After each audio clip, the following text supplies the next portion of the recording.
We are back with Dr. Omikongo Dibinga.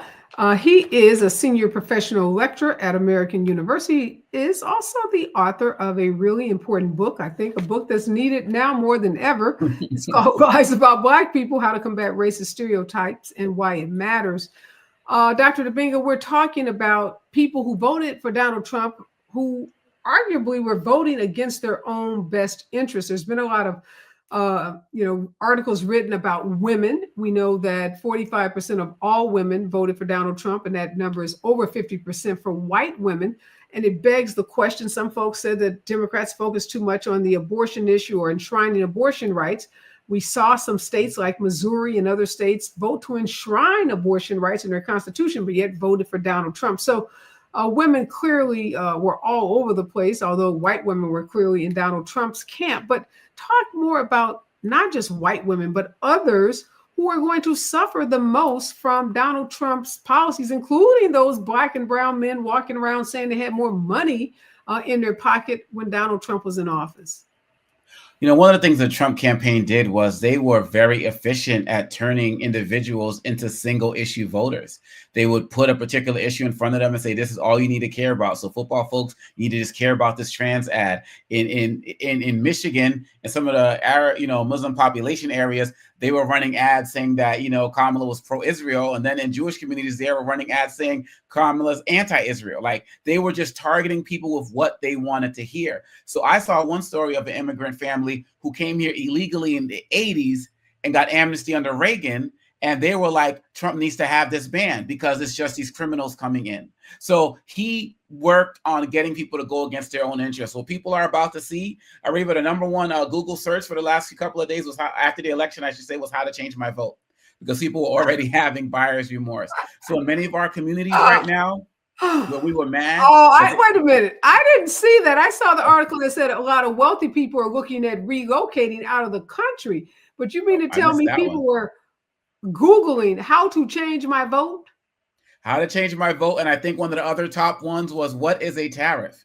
So it's like, yo. So look, in our communities where people were mad, I'm not laughing, folks. So this is sad, because this is what I was going to ask you before about, you're on a college campus with a lot of bright people, but it's a lot of people who just don't even have a clue about so many of these things. It's really sad. So people are going to start seeing that they're not going to be getting their bonuses. That's already started to happen because these companies are preparing for what's going to happen with inflation. In some of these communities where people were mad that they were having these community centers and facilities to help new undocumented people or documented people as well who are going through the process, be relocated. Right now, you know what stock is soaring right now, Areva? Private prison stocks, because Trump is working with them to build prisons in those same communities where people were being housed to get assistance from the government. So they're going to see their rise. In the rural communities, remember what happened? And this is the other thing, Areva, we already saw this under Trump. Remember what happened with the farmers in 2016? And now he had to basically write them a check for $28 billion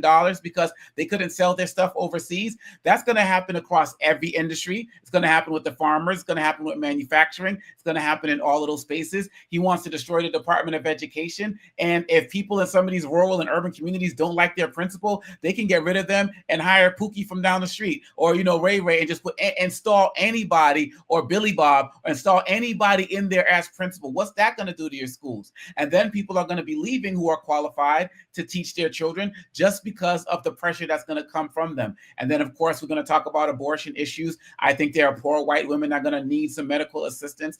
We've already seen those stories. So at every juncture, there is no area that these people who voted against their own interests are going to do better in. And as Lyndon B. Johnson said, get people to look down on that they'll empty their pockets for you. He was talking about poor white people at the time, but we have seen it's the case with everybody. And those Latino folks who think they're not going to get swiped up, who might be legal citizens in this raid, or born American folks, think you're not going to get swiped up in this raid, go to see what happened in the 1950s and think that's not going to happen to you.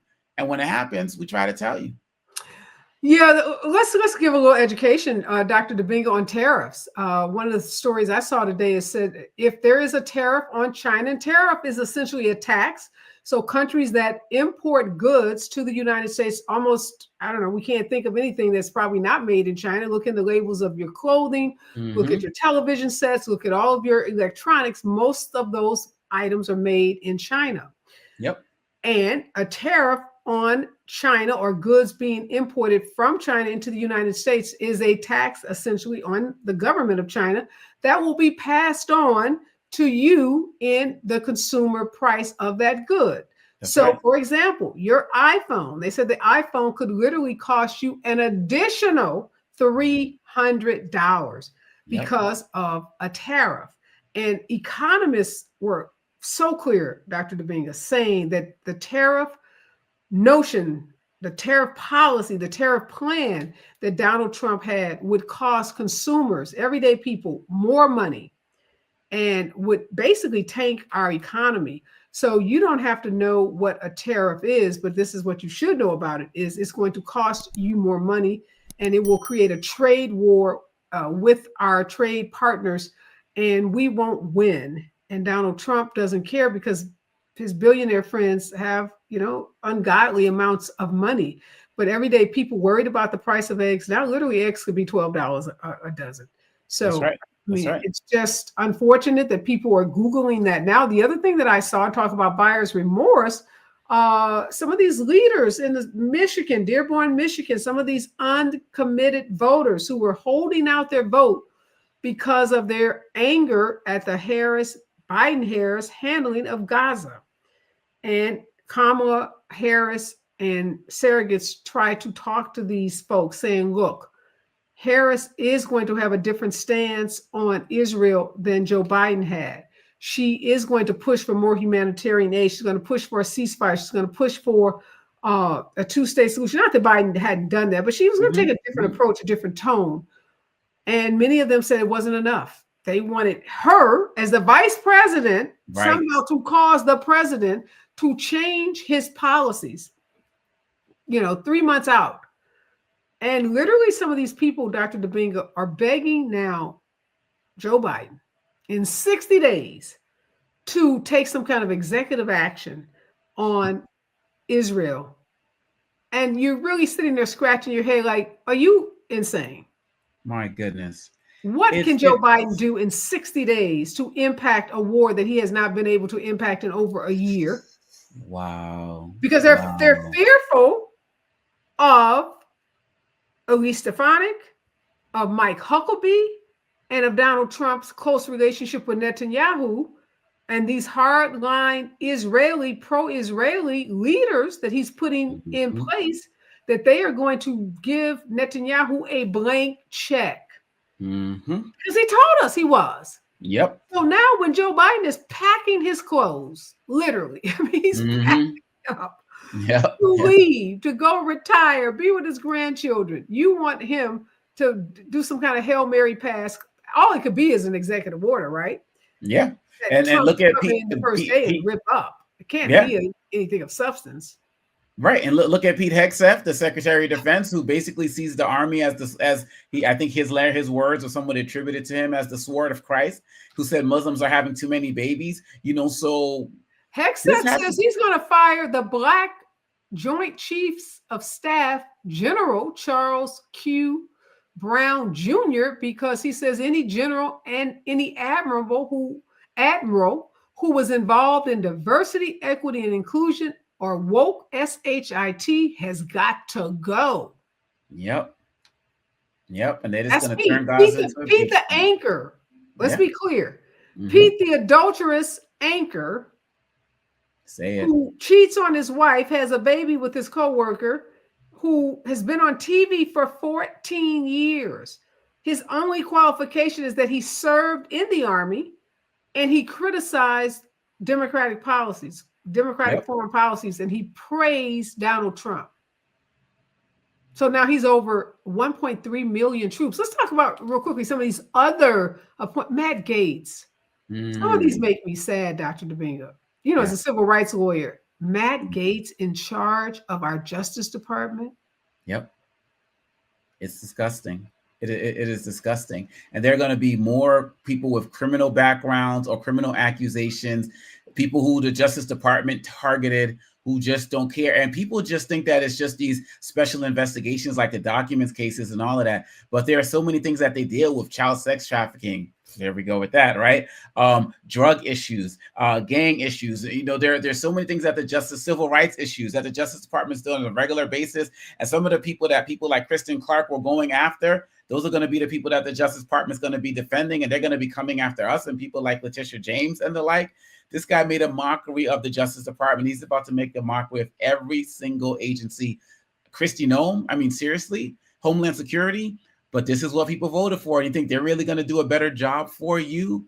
But outside of Marco Rubio, who has real qualifications, but everyone else, or a lot of these white folks don't have the skill sets, but they got whiteness going for them. And well, the problem with Marco Rubio, qualification. Marco Rubio has been a U.S. senator. You would say he is qualified to be Secretary of State, That's right. But he's a sycophant. You can't keep the job if you want to do the job professionally, if you want to do the job objectively. You can't keep it under Donald Trump. And he made that very clear, that he says he made a mistake the first time around. He went for the quote unquote professional leaders, cabinet leaders, the traditional Republicans. He said no more. Forget the experience. I don't care. Yep. Robert F. Kennedy, go tell lies about Fruit Loops and take fluoride out of water. Right. Yep. He doesn't care about experience or expertise. He only cares about loyalty. When we come forward, we got to talk about some of these other appointments: Tulsi Gabbard, Elon Musk, and Vivek Ramaswamy. We thought we had seen the last of him, but not so quickly. He is going to be in a position. Some folks were making the most ridiculous argument that because Vivek Ramaswamy and Elon Musk were not getting appointed to positions that needed Senate confirmation, that somehow that made them less dangerous. I think that makes them more dangerous.